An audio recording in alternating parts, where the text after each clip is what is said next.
ALM Training for Board Member Series.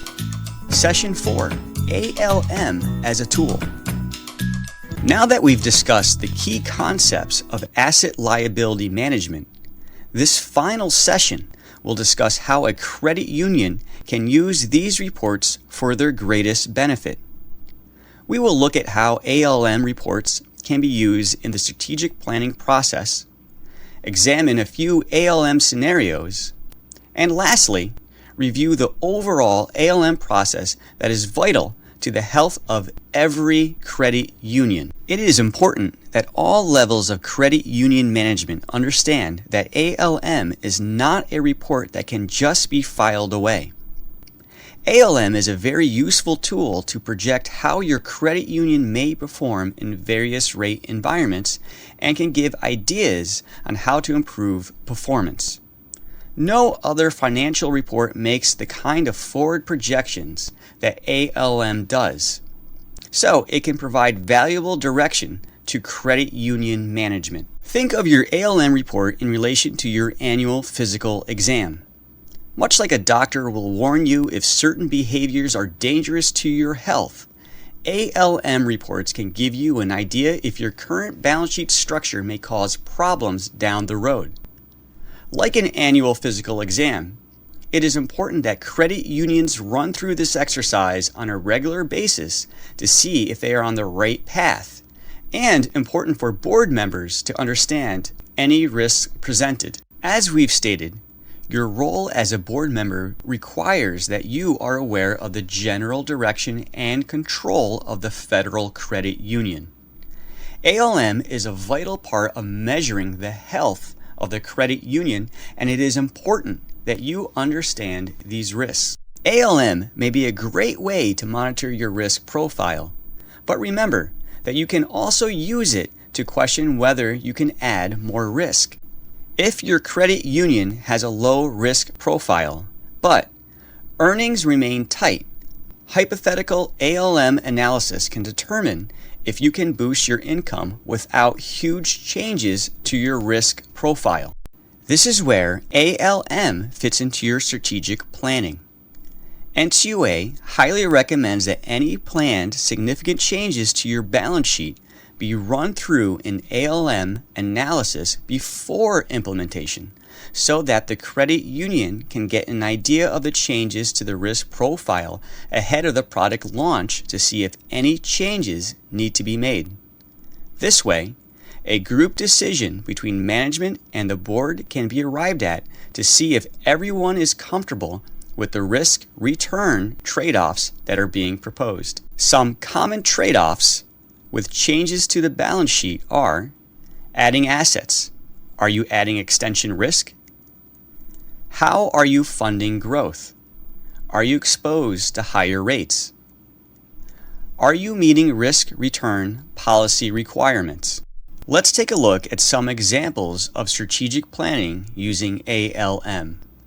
This is XYZ Credit Union's current risk profile. They are showing a slight amount of interest rate risk in the plus 300 environment with a decline of negative 33.8%.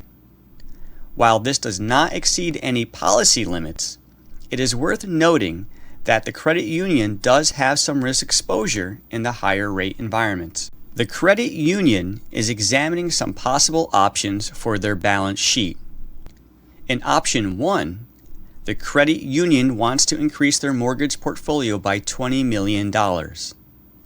This would add extension risk to the balance sheet in the higher rate environments, as mortgages tend to lose market value faster than shorter assets in the higher rate environment. This proposed plan would increase their net economic value volatility in the plus 300 environment from negative 33.8% to negative 40.28%.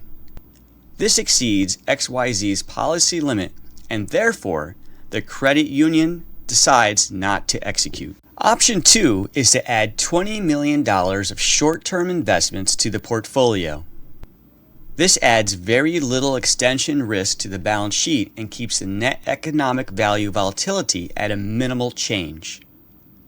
Unlike the mortgage option, the credit union would decide to execute this plan because the change in net economic value is minimal and within policy limits. Running a hypothetical analysis before a plan is implemented is highly recommended by examiners.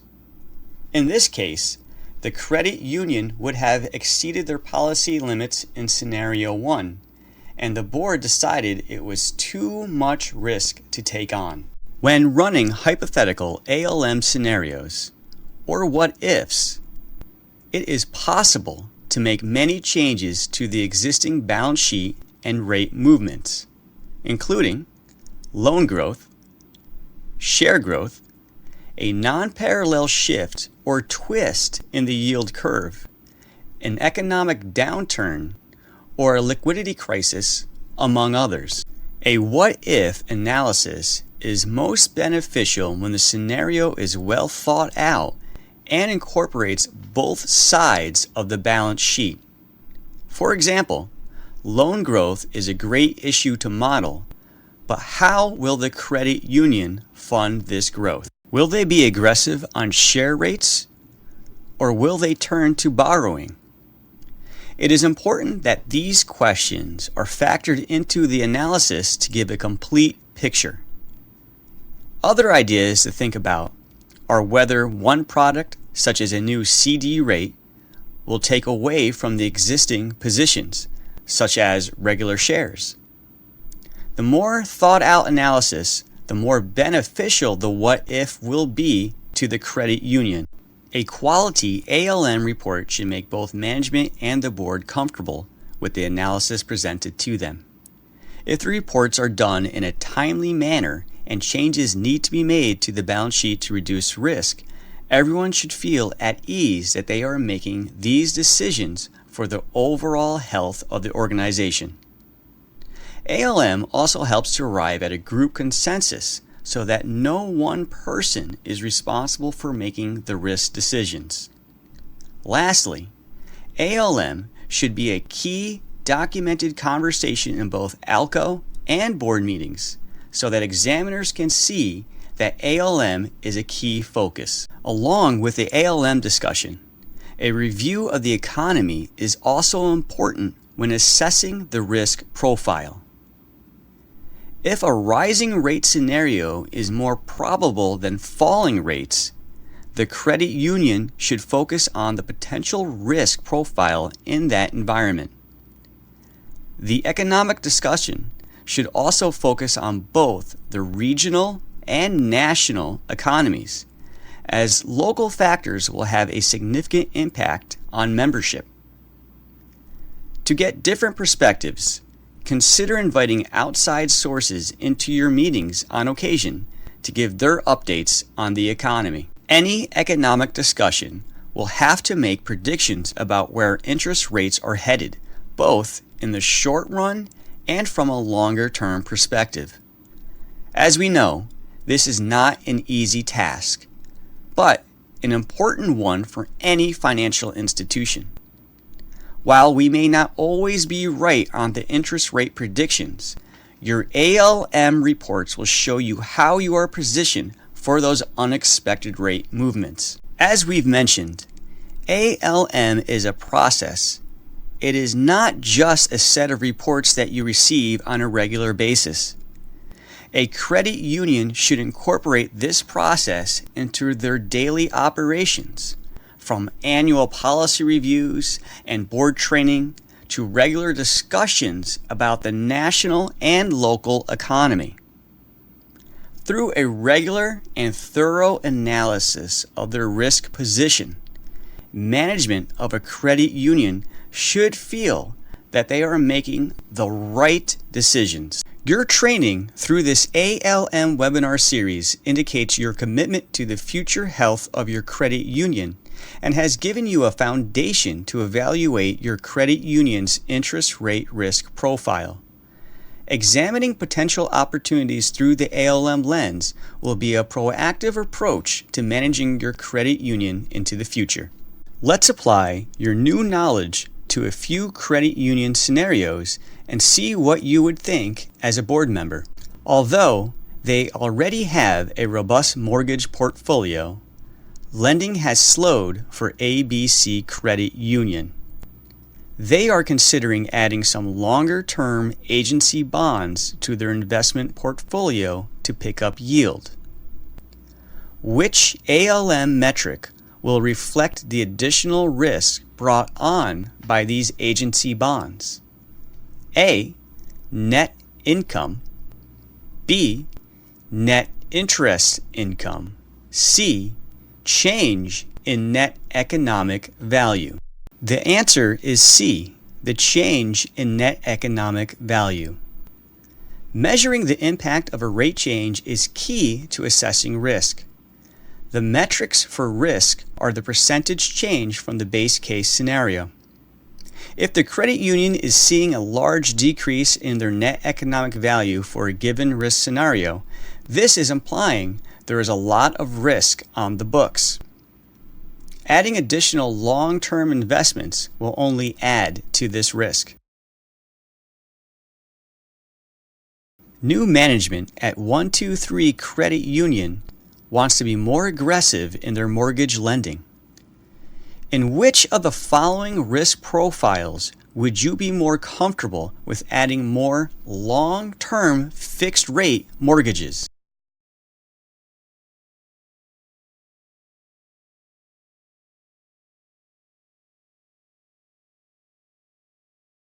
The correct answer is B.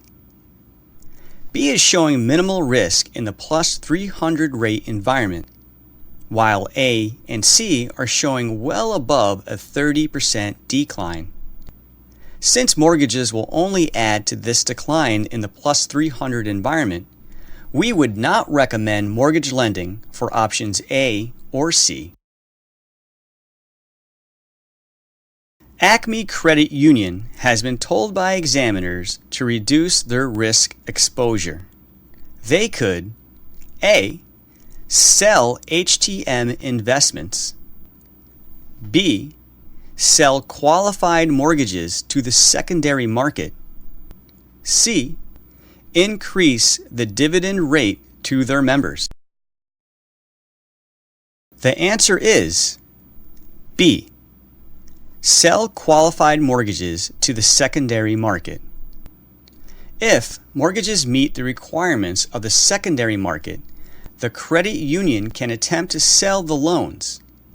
This would get the risk off the balance sheet and free up some additional cash. Although selling investments is a good idea to reduce risk, a credit union is not supposed to sell investment classified as HTM or held to maturity. Only investments classified as AFS or available for sale are allowed to be sold. Increasing the dividend rate may help bring in additional funding.